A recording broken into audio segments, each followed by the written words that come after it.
All right, so we are now recording. Good afternoon, everybody. For those that I haven't met, I do see a lot of familiar faces, but for those that I haven't met, my name is Thiago Ferreira. This is my dog, Lisbon, who decided he wants to be a part of the show today. And so if you have any questions for Lisbon, let me know as well. But yeah, as a way of introduction, my name is Thiago Ferreira. I am the founder and owner of Elevate AI Consulting. And for me, what that means is I do a few different things. On one hand, I'm an AI educator.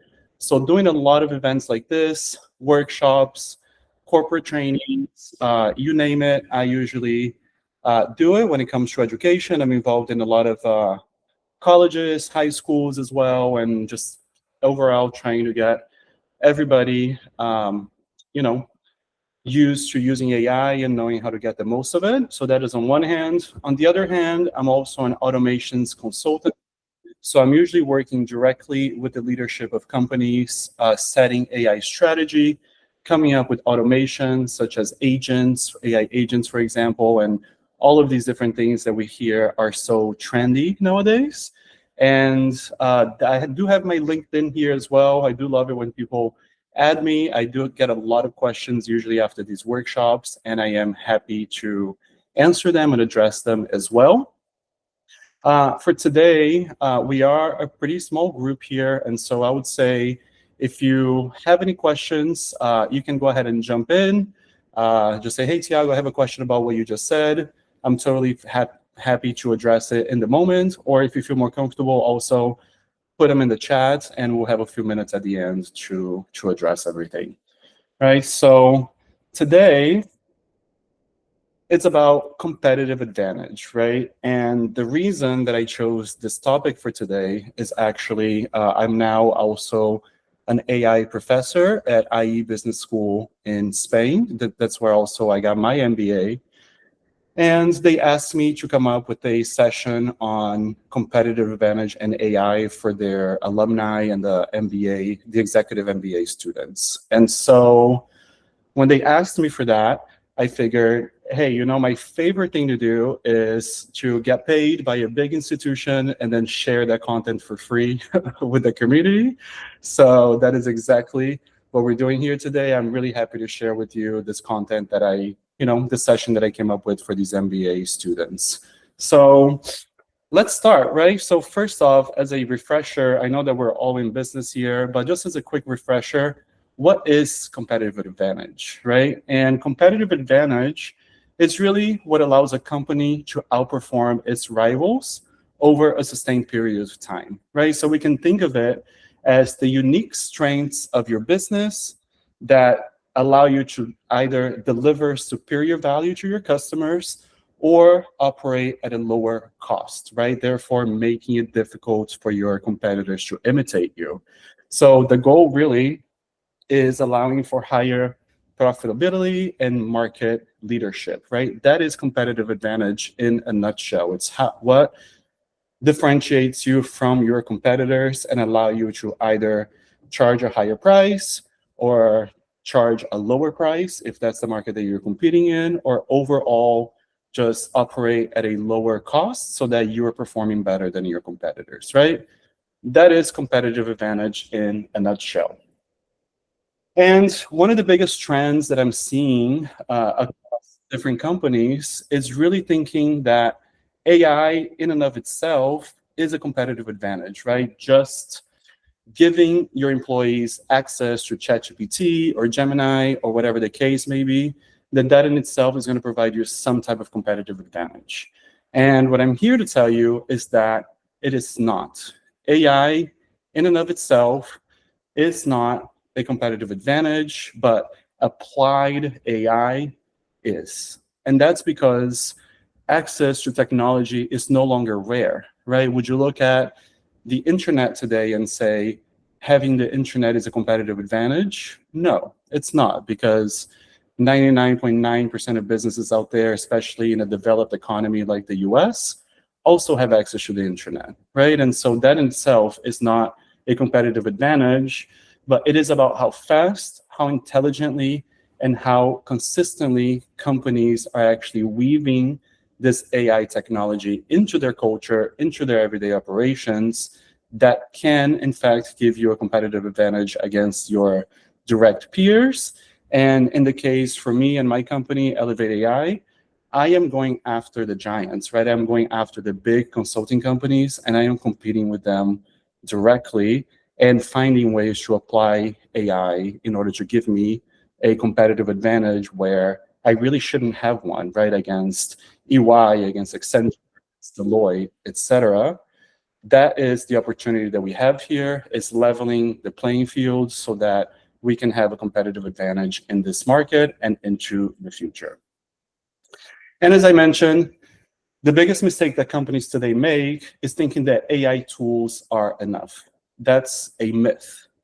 The reality is that tools by themselves deliver very little value, right? Having one of your employees right now asking ChatGPT, hey, refine this email for me, or assigning you those small tasks that most people are currently doing, that's not really providing your competitive advantage at all. That is saving that employee maybe 5 minutes of their time, right? 10 minutes, but that is not putting you ahead of your competitors.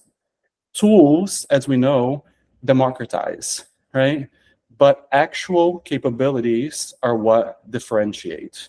And the real advantages come when teams actually adopt AI deeply, repeatedly, and as a part of how they actually operate on the day-to-day, not as a side experiment or a free-for-all. So what does that actually mean? When looking at competitive advantage, so when the university asked me to come up with this workshop for them on competitive advantage, what I actually did was I went back through my recent projects, all the different clients that I work with, different automations that I've implemented, and really looked through everything that I've done and thought, what are the actual advantages here, right? What am I actually helping my clients with? And which ones are doing it well and which ones are not doing it as well? And try to come up with a framework for what I thought would make sense as far as competitive advantage.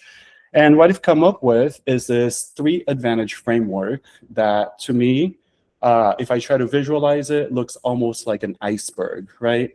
There's the tip of the iceberg and the most visible part, which is model advantage, and we'll talk about what that means. So just basically having access to the best models, the latest update of ChatGPT or Gemini or any other tools out there. Then there's workflow advantage, actually rethinking about our processes and applying AI to the way that we do things. And then beneath the surface, less visible, less obvious, but much more massive, is actually the human advantage that AI can bring us. And those are the 3 things that I'm going to go over today over the next few minutes here, one by one. So I'll give you a spoiler here right now. Only 2 out of those 3 advantages are actually defensible in the long term. Models, everyone can have access to the latest models, but workflow and human advantage is where we actually start to see competitive advantage in the medium to long term. So let's talk about and see exactly what that means. And number 1, as I mentioned, is model advantage, right? As we know, AI technology is moving really, really fast. Every day, it seems like on the news, there's a latest release from ChatGPT, there's the latest model from Google and Gemini, there's this, there's that, there's a million different things going on, right? But that is table stakes. That is not a strategic edge.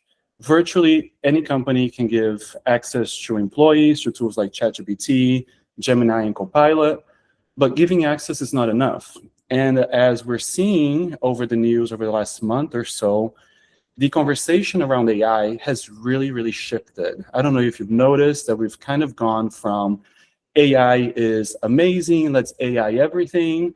And the big headlines that I'm seeing over the last few weeks are actually saying that most companies, in fact, there's a report from MIT saying that 95% of companies that have made big AI investments are saying that they're not actually seeing any returns at all. They're not seeing the extra efficiencies. They're not seeing the economics. And so the conversation has really shifted. Yes, Barb, I see you have a hand up. Go ahead. Hi, yeah. So I agree with you, but the perspective that I have on AI is that if you look at a short term ROI, AI won't ever outpace, making changes, right? But where I see AI making a massive competitive advantage and really huge improvement on an ROI is on a long-term basis. I know that there was a Gartner study that was done like mid last year, also, similar to the MIT studies to identify, what would be the ROI, and the short-sighted leader would say, well, we're just going to give you a model, give access to a model because it's too expensive. Up front, it is too expensive. It's very expensive up front, but it's those long-term those long-term benefits by using AI that really does make a difference. Is that something that you've found as well in your profession? 100%. I mean, I agree with that 100%. And actually, that's what I'm going to get to over the next few slides, right? Essentially, no, it's okay. I mean, you're hitting on the exact point that I wanted to hit, right? Essentially, everyone can have access to tools, right? And now most companies already do, especially in a developed economy like the US. Even though you'd be surprised, I'm still getting contacted and walking into companies that have not given their employees access to ChatGPT or Gemini or any of these tools.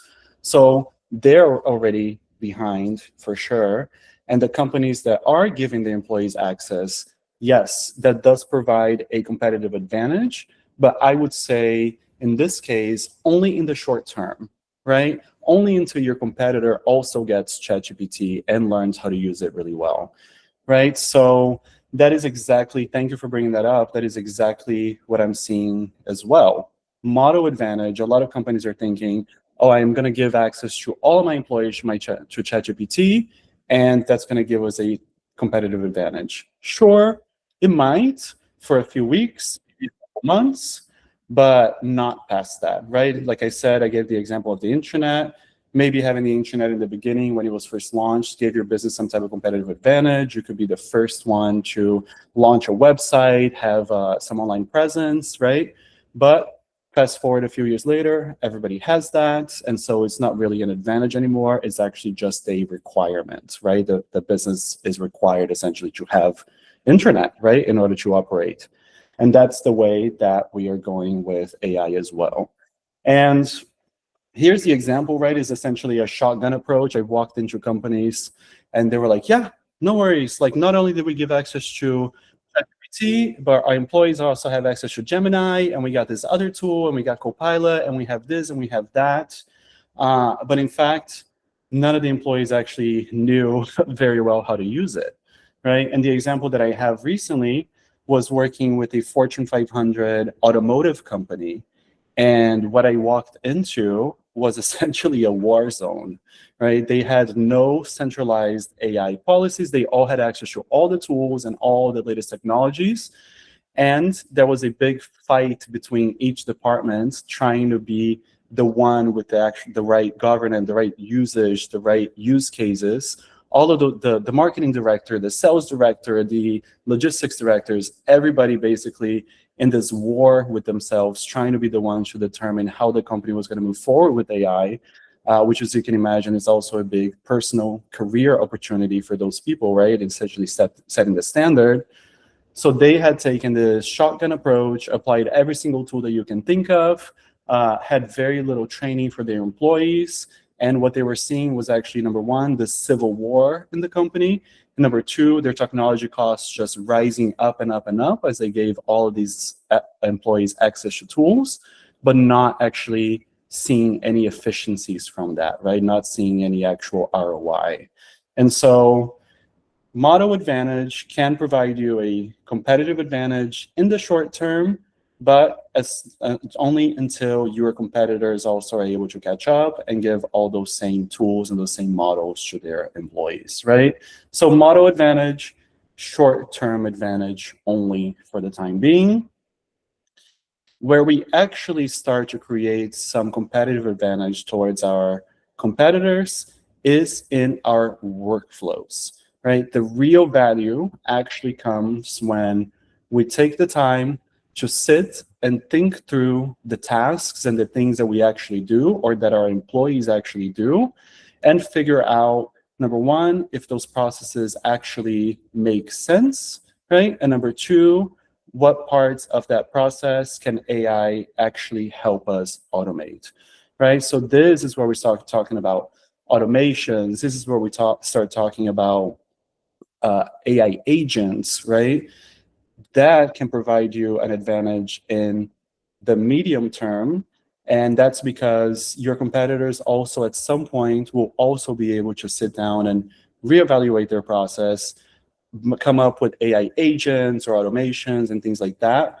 But that takes longer, right? And so that acting on that now can put you ahead of your competitors for the medium term. So this is really a medium term competitive advantage, is looking through the things that we do and how do we automate them as well.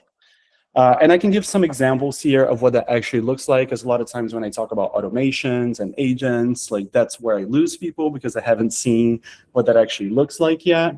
I have an example of a very simple extension that actually for a client who is a member as well of the chamber.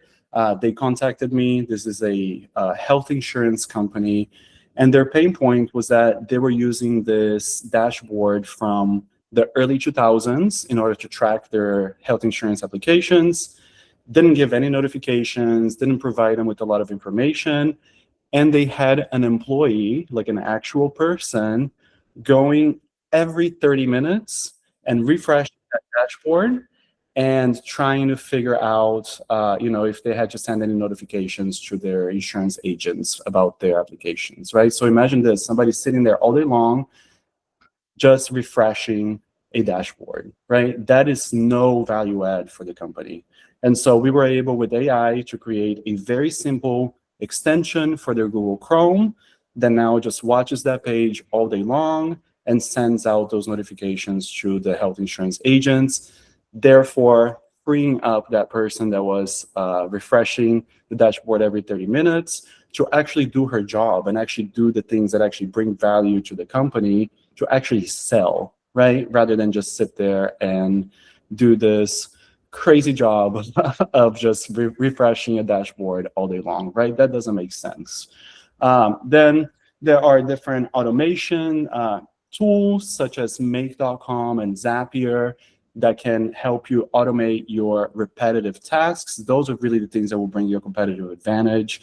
Being able to free up your employees or yourself from doing that day-to-day admin work that is so repetitive, but that we all do. Every function, every job out there has those repetitive admin tasks, right? Processing invoices, right? Maybe it's following up on invoices. Maybe it's following up on appointments or creating calendar invites, checking contracts, etc. These are things that are necessary for most of our businesses to keep running, but that can be easily automated so that your marketing team can spend more time actually doing marketing and less time processing vendor invoices, right? So that your sales team can actually spend more time selling and creating those human relationships and prospecting clients, and less time behind the computer processing POs, finding mistakes, following up on things that could be following up automatically. The idea here is to free up your people and yourself from those repetitive, no added value tasks to give you more time to do the things that actually bring value to your bottom line and actual ROI to your business, right? And the big mistake that I see companies make here is really a common failure pattern that I see, is essentially just automating, just adding AI to a process without thinking about if that process makes sense in the first place, right? We all have been doing our jobs probably for so long. There are so many things that we do on autopilot, right? That we just do it because we've been doing it forever that way, right? And we never stop, really. We don't have time, right, to stop and think about, is this the right way to do this? Is this the most optimal way to accomplish this task? And what ends up happening there is you are rushing to automate a process without reevaluating it. And guess what? What happens when you automate a bad process is that you're just making bad work happen faster, right? You're just automating something that didn't need to exist to begin with.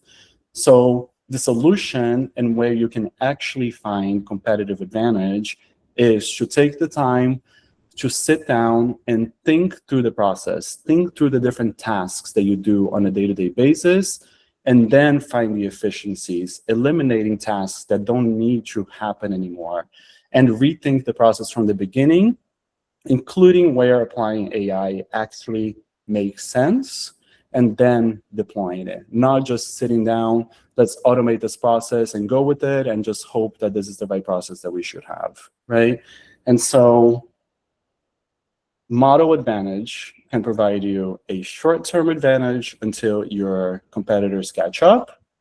Workflow advantage can provide you actually a really, really big competitive advantage in the medium to long term, as long as you are actually redesigning the processes and applying AI to the places that actually make sense. So far we have the short-term competitive advantage and we have the medium-term competitive advantage. But how do we actually look into the future and are able to generate a long-term competitive advantage for ourselves and our business? And I'm actually here to tell you everything the opposite of everything that you've been hearing on the news, right? The clickbait articles that we see nowadays, or what we see on the news, right? Facebook letting go of, however many thousands of people, Amazon letting go of however many thousands of people. We as small businesses here have to realize that, number one, that is hype, right? Those are the articles that actually get people to click through and read and that generate traffic, that is clickbait, and that it's what is happening at Google or Facebook and Amazon is actually not that relevant to our small businesses operations on the day-to-day. We cannot fall for the trap that the news is telling us and, applying AI to everything and firing all of our human workers. That will not generate a long-term competitive advantage for you. Your people, the humans, are actually your real competitive advantage. So technology shifts fast. The AI tools are going to keep changing every day. The models are going to continue evolving. New versions are going to continue dropping every few months. What remains and compounds over time is human capability. And the reason that I say that is that I always like to say this to people. The intelligence in artificial intelligence actually comes from you. It actually comes from me. The systems have access to all the information in the world, but it doesn't know what to do with it until you put in your prompt, until you put in the request, until you tell it what to do with all of that information that it has. The intelligence comes from the human user, not from the AI system. And so when it comes to upskilling our teams over replacing them with AI, what I've been working with leaders and telling them is that AI eliminates tasks. It doesn't eliminate jobs. And as a matter of fact, for the majority of companies that we're seeing, there was a big news a few months ago about Duolingo like letting go of a ton of their people and trying to apply AI to everything in order to save costs. And it's been a disaster. They've had to go back and rehire some of those people and rethink through everything that they did. Because, again, AI eliminates tasks. It doesn't eliminate jobs. And for me, at Elevate AI Consulting, one of our stated missions and one of the things that I work on is I specifically don't work with companies that come to me with layoff projects. If your company is coming to me with a project that you're trying to apply AI in order to eliminate, half the staff, thank you very much, but I will refer you to someone else. You're not going to be working with me. Because for me, I am more interested in working with companies that are seeing that some of the jobs that exist today may not exist tomorrow, but they may not be needed tomorrow, but they're interested in upskilling those people to be ready for the jobs that are going to exist tomorrow, right? And so I find it to be a huge mistake for companies that are looking to replace all of their human staff with AI. That is not what I do. That is not what my company does. And if that's what you're looking to do, thank you, nice to meet you. I will refer you to someone who's a specialist in doing that, right? And why is that? So we learn by doing, right? Humans, as we know, this is not a new thing here. I'm not revealing any new concepts. Human beings learn by doing. And so when employees are given the proper training through the AI systems and are able to build something with their own hands and actually learn how to use it really well, that is where the competitive advantage for your company actually comes from. And that is where most companies are lacking right now.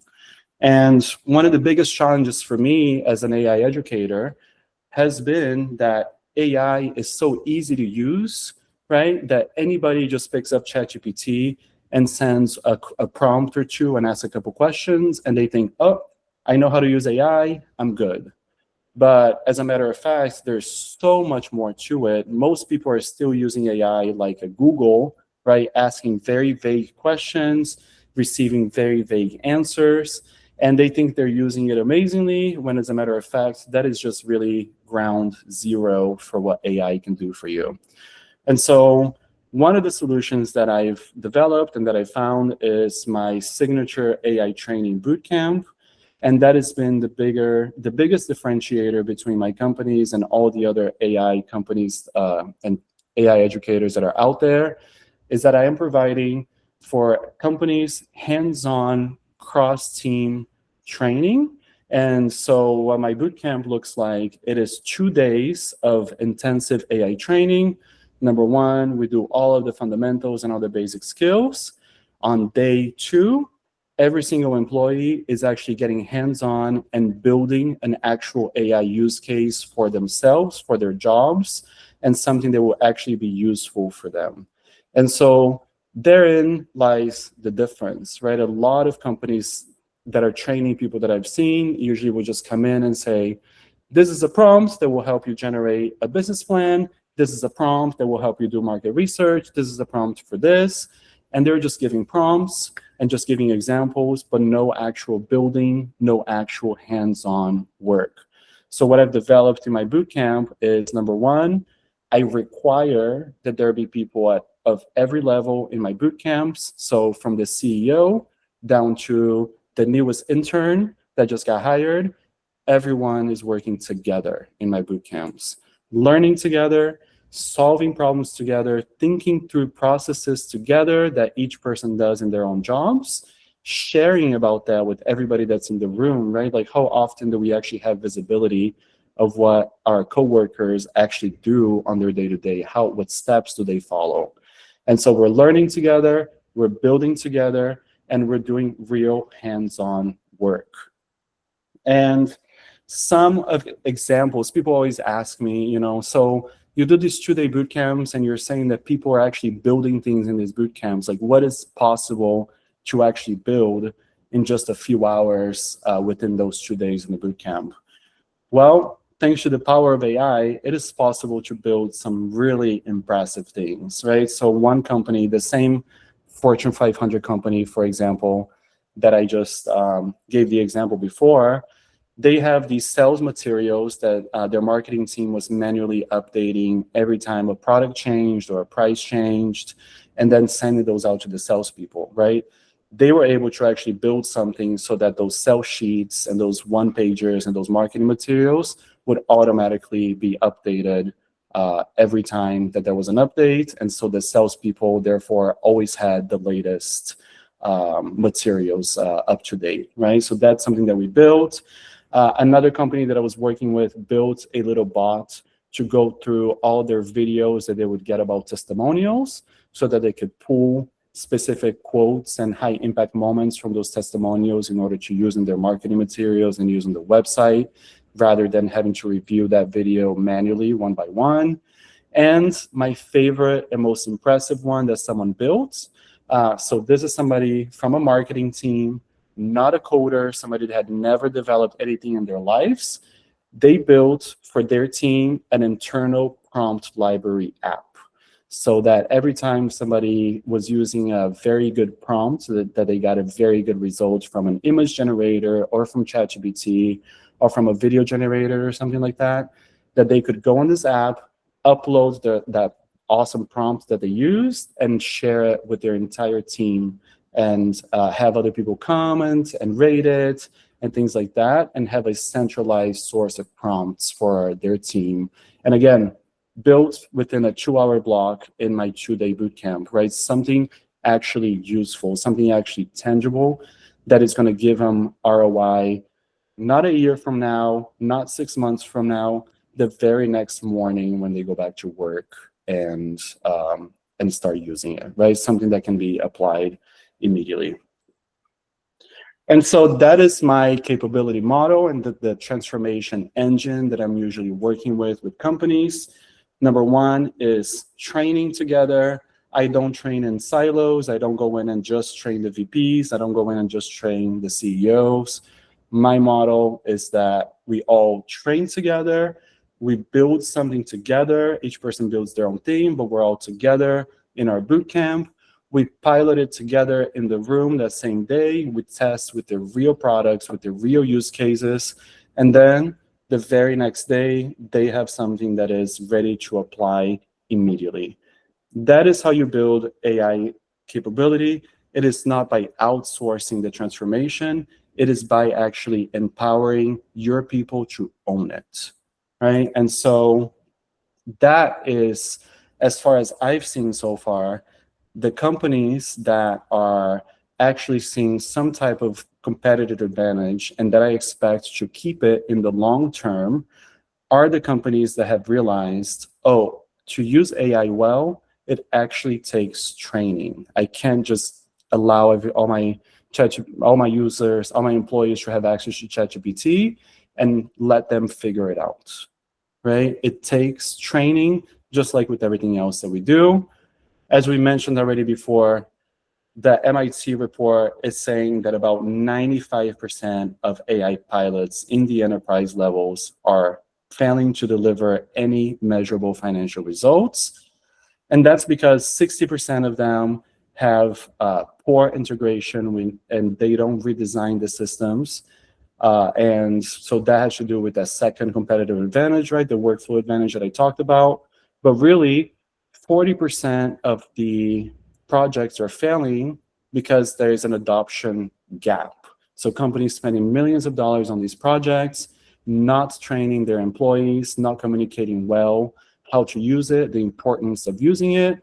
So nobody ever adopts that way of working. There is no AI first mindset shift within the company, and therefore projects are failing all over the place. And what you end up doing is, without rethinking your workflows and training people and ensuring that they're actually adopting, all you're doing is building more AI slop within your company and actually building a disadvantage for yourself in the long term. So if 95% of projects are failing and failing to return any ROI, what does that 5% that win actually look like? Number one, as we mentioned, is focusing on redesigning workflows, rethinking the way that we work, finding efficiencies with AI where it makes sense. Number two is the businesses that are investing in their people. The teams that I see actually showing and reporting return on investment, guess what?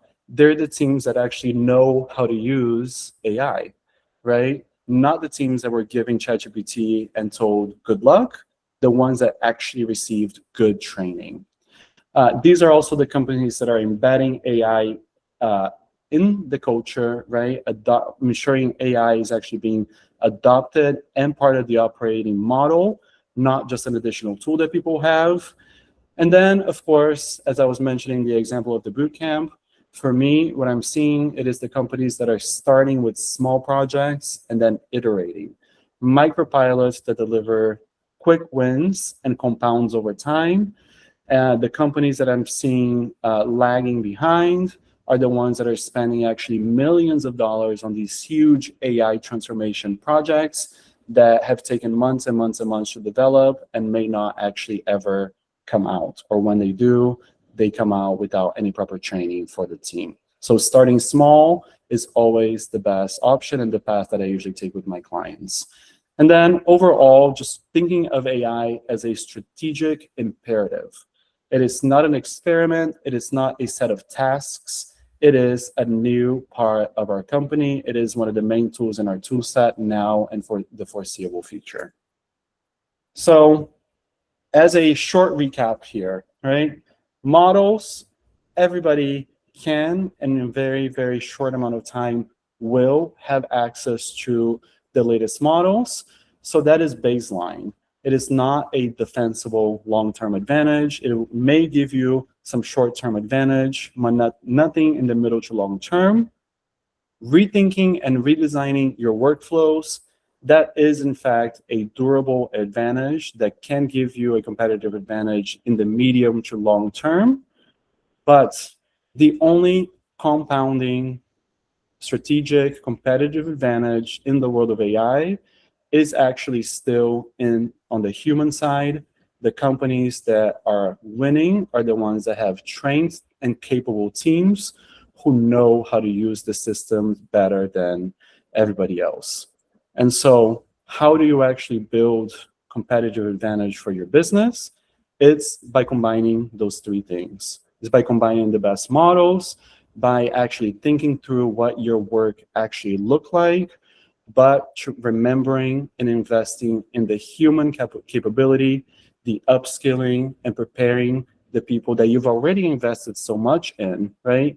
The people that you have in your team, the one thing that I hear from companies all the time is how hard it is to find good people, right? And so if you've already got those people in your team and it was so hard to bring them in and you've already invested so much in their training, why would you not invest in them into the future and into the roles that are going to be coming up, and by upskilling them and allowing them to experiment? So to close us out here, and as a part of a summary, a little bit of a summary as well, I did think through 5 uncomfortable truths that every leader must accept as we go into 2026. Number 1, we're coming into an era where we have to realize that our competitors are not necessarily other companies, but they're actually other teams that are using AI effectively. So that is one of the things that has changed in the market. Number 2 is that competitive advantage actually decays over time. So we have to continually work on it and teach and train our teams on the latest technologies. Otherwise, we do risk falling behind. Number 3, as I talked about from the beginning, is that small wins compound over time. Big AI initiatives are often failing. Small wins, iterated consistently, actually compound into culture transformation. Number 3 is a reminder that we are human beings and practice is what builds capability. So giving a list of prompts to your team is not going to work. Hands-on practice and real workflow creation actually builds capability. And number 5 is my own variation on something that you've probably heard a million times by now, and it's become a little bit cliche, right? Everybody's asking, is AI going to take my job? And the answer is always, no, AI isn't going to take your job, but someone that knows how to use AI really well will. And my variation on that is that AI isn't going to replace your company or your job, but an AI-enabled competitor might. And so that is the truth that we're fighting against right now and that we have to realize in order to stay competitive into the future. And so start small, upskill your people, think through the work that you actually do and redesign any workflows that don't make sense, and then move quickly into production and deploying these things. Don't treat AI like a software to deploy, but treat it as an actual capacity and capability to build inside your organization, because it is here to stay. The genie is out of the bottle. AI is not going anywhere. So your real moat is moving quick and focusing on training so that your people, your company, your team know how to use AI much better than anybody else that's out there, right? And so we'll take some questions here now. And the last thing that I want to say is that the thing that my company believes in, and one of my core MOs, is AI for humans by humans. It is my true belief that AI should be our superpower, not our pink slip. Right? AI should make humans better at what we do, and AI should eliminate tasks, not eliminate people. And so those are the things that I'm seeing across the market. And those are the differentiators between the companies that I walk in that are already doing pretty well versus the ones that are staying behind. It is still the focus on the humans. The intelligence, I'm going to say this for the last time, the intelligence in artificial intelligence comes from us. It does not come from the system. So let's invest in that. And thank you. We have a few minutes actually to take some questions, and it can be about anything that I talked about or any of your burning AI questions that you might have in mind. I'm happy to chat for a few minutes and discuss. And I'm going to check the chat as well. I'm not sure. Late, I will have some question, obviously. Yes, go ahead. Go ahead. So we had, discussion together about AI a couple of times. So let me ask you something. ChatGPT, Gemini, Copilot, are they all the same at the end of the day?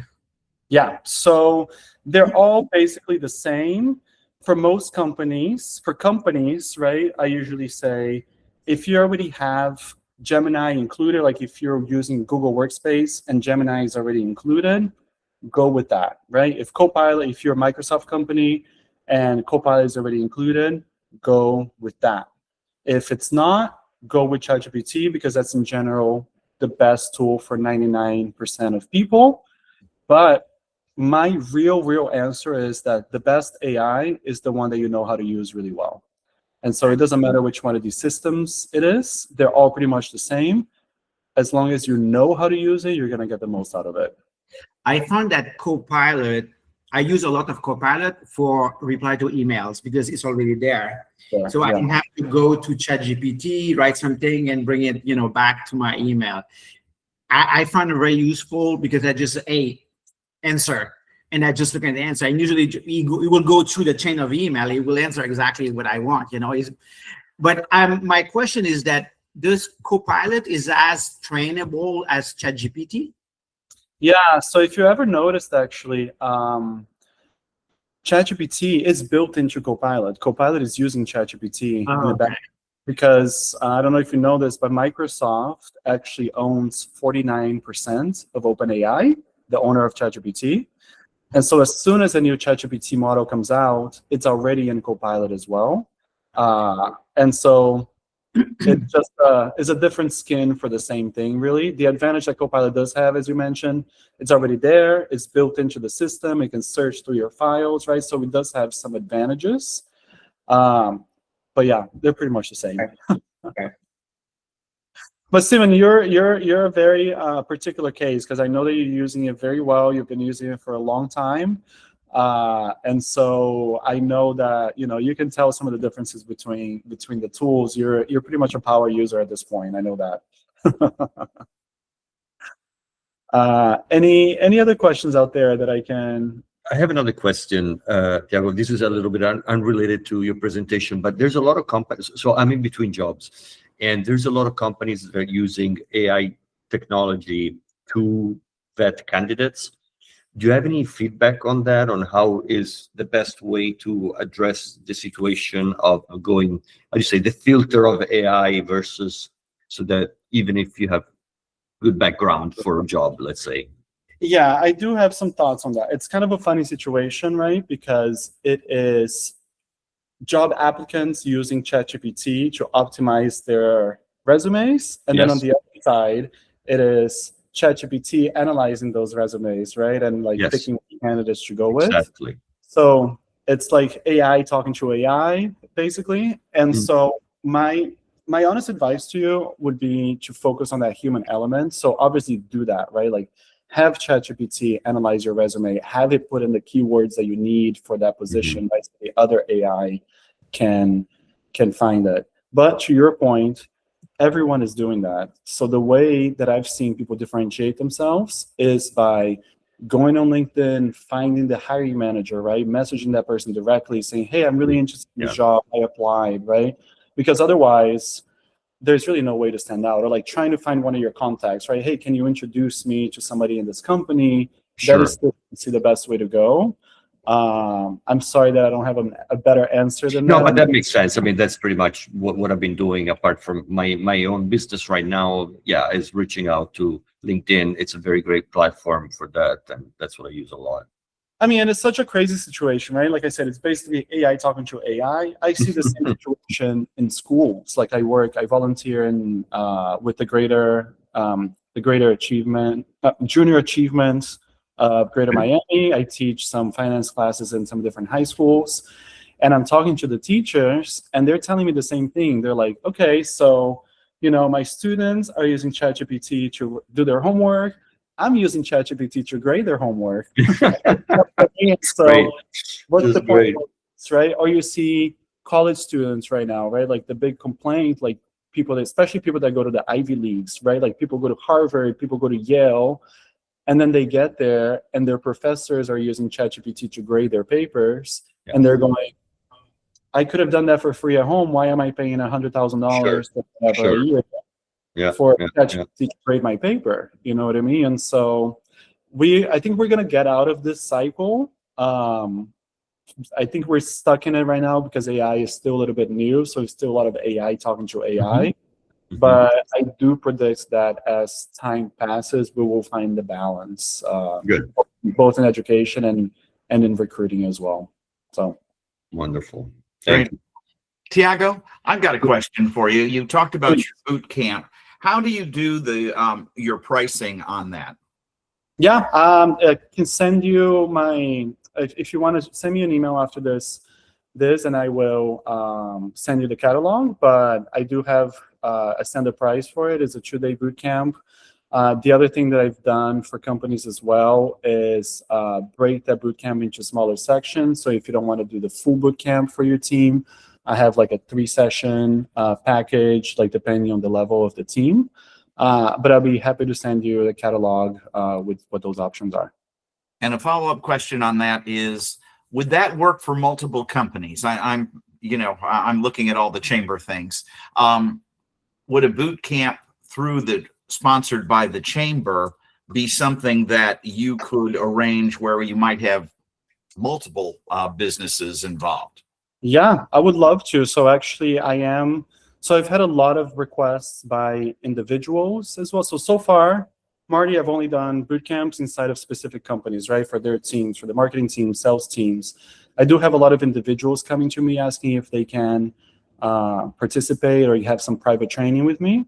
So that is one of the things that I'm working on for early 2026 is those getting a group of people together who are just individuals, right? And so if that may be something you want to partner on from the chamber and offer it to, that'd be great, because that's what we have is a number of really small businesses that don't have all those departments like Barb's company.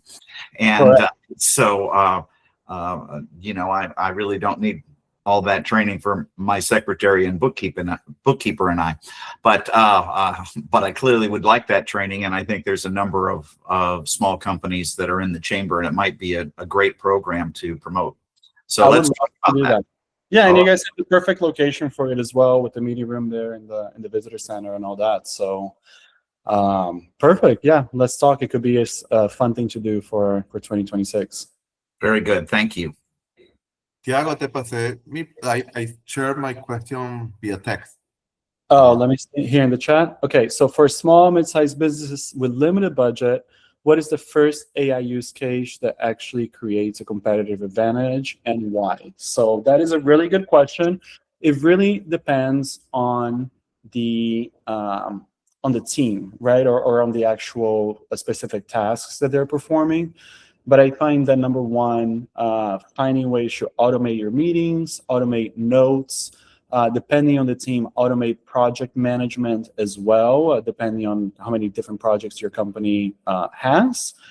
But again, Ray, I would just say, like, having people just know how to use AI is actually the biggest thing, because once, as Marty was saying, like, maybe the secretary or the accountant, like, you may think that they don't need all of that training, right? But once they see it and they're like, oh, I could use AI to actually do this in my job. It's like people themselves usually know that what they do and where they can be more efficient. And so for me, that is the true opportunity. If you're a small and mid-sized businesses with a limited budget, I would invest that limited budget on actually training my people and letting them develop some things for the company, rather than bringing a consultant like myself that will just try to automate everything, right? Let's invest in the people. Thiago, Thank you. Yes. that was amazing. Thank you so much. I you. wanted to ask you, how are you promoting your boot camps? Yes. So I have been promoting it all over social media for those that follow me. I know Ray is always like commenting on my stuff and reposting. I appreciate that. And so, yeah, definitely all over my social media. A lot of it has been through word of mouth as well. So the companies that I started doing my boot camps with have loved it so much, thankfully, that they've referred me more business. So I have not actually, in my company, actually, as far as I've been in business so far, I've invested $0 in marketing. It has been all through organic social media and referrals as well. That's amazing. And we're gonna share this on our YouTube channel, Maurice. So this is Perfect. a way to promote it. That's what we need to do. It helps educate people. And, as far as putting all your information on your chamber master, where you put your business information, if you can put more on there so people can connect with you, that would be smart. Perfect. I'll make sure it's up to date. Thank you. Awesome. Any final questions here before we go? It's not a final question, but it's more a comment about, we've been using, AI intensively here at the office, and created prompt, to automatize, some procedure. And it takes time. So you need to be patient, because when you create a prompt, it won't work the first time. You have to finesse, massage that prompt, and be more specific, because he doesn't know, he will do exactly what you said, but so it takes time. You need to be patient. And that's the part that most people haven't realized, you know what I mean? As I was saying, a lot of people thinking, no, that I don't need any, AI is so easy to use, right? I don't need any training. But no, as you know, Stefan, like, you need to know how to properly prompt, right? How to ask properly, how to follow up and iterate from there. How to build like little custom GPTs, right? As I know you've done, and like little projects. And so that's the type of training that people don't know, right? As anybody can go on ChatGPT and ask a question, and it's very easy and it's very intuitive. And I love that, right? But that, as I mentioned, is level 0, right? You have to have patience. You have to massage it, as you said, right? And work up to it and know how to build different things as well. So I 100% agree with you. A lot of times people give up on AI because they send a couple of vague prompts, they get a couple of vague answers, and they think, oh, it's not that good, right? Like, it's not giving me what I want, forget about it. But they actually just haven't been taught how to properly do it. Yeah, based on what Stefan is talking, what experiment do you recommend for business to use AI for like 90 days? I've been training people, and also I was explaining my husband how he can take advantage. So I was telling him, okay, trying to do this in this period of time. What do you think will be like the best experiment for a small business or anyone to try in 90 days to see, oh, yes, So I would say number one, as we mentioned, like definitely gives at least some basic training to the team, right? Some prompting tips. What are the things that you have to include in your prompt? How to get better results? And then what I would do if it was my company and I had a small team, I can recommend, for example, like a 90-day program where people are doing a small task each day. So you take maybe 15, 20 minutes out of your day to do one small thing, one small exercise within ChatGPT. And over those 30, 60, or 90 days where you're doing something small every day, you're going to learn so much. And that's going to be really the mindset shift that I've seen with people, is because we're human beings, right? And so we learn by doing, we learn by seeing, we believe by seeing, right? So encouraging people to actually just take the time to do one small thing every day would be an amazing way to start. And with that, we are coming right up on the time here. I want to say big thank you to the Chamber for having me back for, I think, the second time this year. And I think it's the last workshop that we're having of the year. Thank you. I would ask, if you enjoyed the session, please scan the little QR code there and leave me a quick review on Google Maps. It makes a huge difference for how I get found, especially on ChatGPT. I've been getting a lot of business from ChatGPT. A lot of companies are finding me in ChatGPT. And the thing that makes one of the biggest differences for ChatGPT choosing my company over another company are those reviews. So if you can take just a second to scan it and just leave me a nice review, that would be great. Otherwise, I want to wish a happy holidays to everybody, and thank you again for the Chamber for everything that you guys do and for putting this together. I really appreciate everyone's time. Thank you so much. Looking forward to scheduling the next one. Sounds Thanks, great. that was great. Thank you. Thiago, Thank Thank you so much. The Happy webinar holidays. is gonna be Bye-bye. on YouTube channel, so you're gonna can recap if you wanna hear it again.